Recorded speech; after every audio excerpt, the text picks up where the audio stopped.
Viral komplotan pria terekam kamera CCTV mencuri sejumlah barang di sebuah apotek di Kelapa Gading, Jakarta Utara. Video pencurian tersebut viral di media sosial, salah satunya diunggah akun Instagram @lensa_berita_Jakarta pada Kamis, tanggal 10 Februari tahun 2022.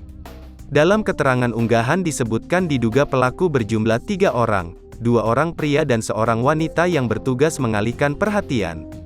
Aksi mereka terekam CCTV, seorang pria terlihat dengan santai mengambil sejumlah barang di apotek. Pencurian diketahui terjadi pada hari Rabu, tanggal 9 Februari tahun 2022.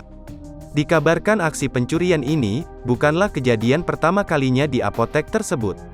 Sudah beberapa kali apotek tersebut kehilangan barang dan para karyawan apotek harus mengganti kerugian akibat pencurian itu dengan potong gaji.